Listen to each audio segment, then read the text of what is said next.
Hello, this is another video. So this is your teacher, Tim Williams. As you know, I've been teaching for 10 years and just giving some of my reflections on my educational journey and experience.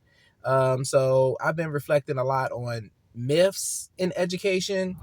And one of the another myths that I want to really talk about is this whole idea of someone being educated simply because they have advanced degrees,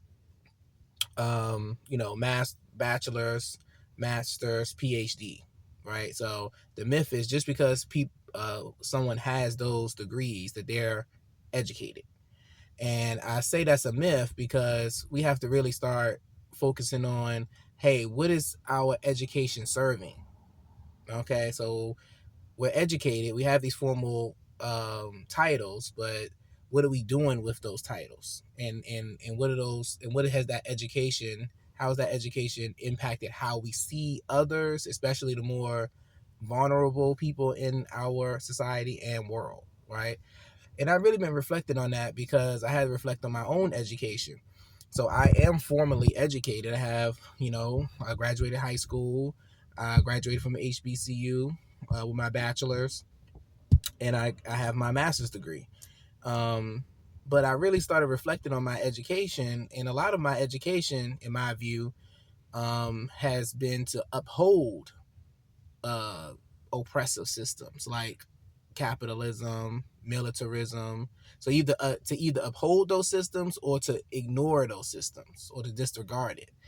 So, for instance, with the whole capitalism piece, when I graduated from Bowie State, I was definitely one of those people who would swear up and down that capitalism was the way to go for our liberation, for the liberation of Black people and all people. But I didn't really have a real understanding of capitalism because that's not what was told to me as I, matriculated through my educational experience. Most of my educational experience highlighted the positive of capitalism, entrepreneurship, and entrepreneurship seeing in like it was promoted as this whole idea. It was promoted as empowering to Black people as a whole. But as really start seeing it around you, how capitalism works, this whole idea that the whole idea that everyone pursuing profit, their individual profit, is somehow good for everybody. It doesn't make sense, even when you start looking at it in the real world. So the whole idea that people will die because they don't have health care, that's capitalism, right? Because they see healthcare in terms of dollars and cents, in terms of profit, right? You have people who are homeless because, like I said, it's profitable for them to be homeless.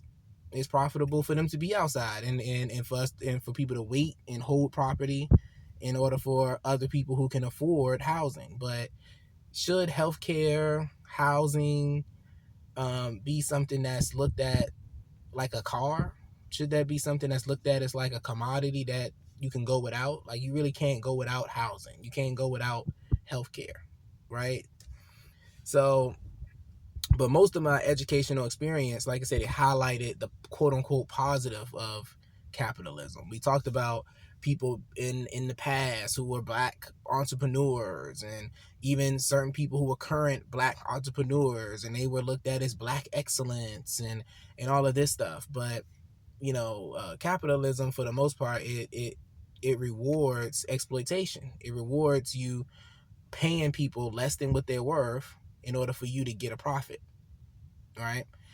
So that's just one example. But yeah, in the last 2 or 3 years, I really had to reflect on that, and I was really upset when someone told me, hey, Black capitalism, that ain't gonna do it for us. That's not gonna do it for the whole of Black people. That's gonna help a certain elite group of Black people, but it's never gonna help the majority of Black people. And I fought tooth and nail against that for a long time. But when I really started to reflect, it starts to make sense that, yeah, like capitalism as a whole, it won't help the majority of a whole group of people. It's going to help a small group within that group. But yeah, this whole idea that we should just pursue profit. Our whole purpose of life should be just to pursue profit by any means. One of my first albums that I listened to in hip hop was called Get Rich or Die Trying. And like I said, at the time, I liked that album, but now, right? No. And I think it's really fitting, that whole title, Get Rich or Die Trying, because that's capitalism. I mean, that's how I've grown to see it now. Like, either you're going to get enough money to live, cost of living, and cost to live, right? Which is really immoral when you really start to think about it. Like, yeah, healthcare, childcare, having a home, having a house, housing, those should be just human rights. That shouldn't be something that we have to literally pay for. And if you can't pay for it, then you go without it. And then I started to look at that, and then you look at that, and then you juxtapose that with how much we spend on war. That's supposedly supposed to be protecting everybody. And we're spending billions upon billions of dollars in war, on weapons and drones that's killing innocent people in the Middle East and all over different, the Middle East and parts of Africa. But that type of stuff, and I'm wondering, I had to re-educate myself or become more aware of that stuff after I graduated. Because that stuff was going on as I was going to Bowie State, but it wasn't on my radar, and that's partly my fault, not being as curious as I probably should have been. I heard it through the grapevine a little bit, but it wasn't something that was emphasized in my education. So I'm saying all that to say, just because I was formally educated, my education, like I said, it was teaching me to be blind. It was teaching me to disregard the victims of U.S. empire. It was teaching me to disregard the victims of U.S. capitalism, not only abroad, but in America itself, and it was teaching me to replicate that very same system, to replicate capitalism as a solution to our problems.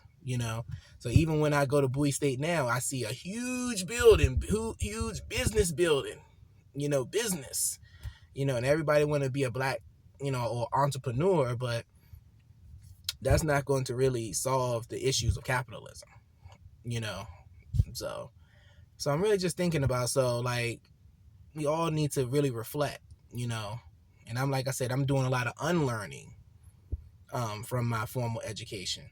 But we all need to really think about, like, what is our education? Who is it serving? If it's not serving the least of these, if it's not serving the most vulnerable, the poor, the people who are oppressed, the people who have the least amount of power, not only in America, but all over the world, then our education is actually not education at all. It's miseducation, so... But yeah, so that's just some of my thoughts, So I think all of us who are quote unquote formally educated, myself included, we all need to really reflect on what is the goal of education, and whose interest is our education serving. And it should be serving the least of these. It should be serving the people who are the least, who are poor, who would have the least amount of power. So, and we should fundamentally be trying to, create a society in a world where we don't have privilege, where everybody can live in dignity, everybody can live with respect, everybody can be loved, essentially. So, but that's my thoughts. What do you think? Yeah, I know it was a little bit long, but yeah, so that's more so my thoughts. So, education, whose interests are we serving?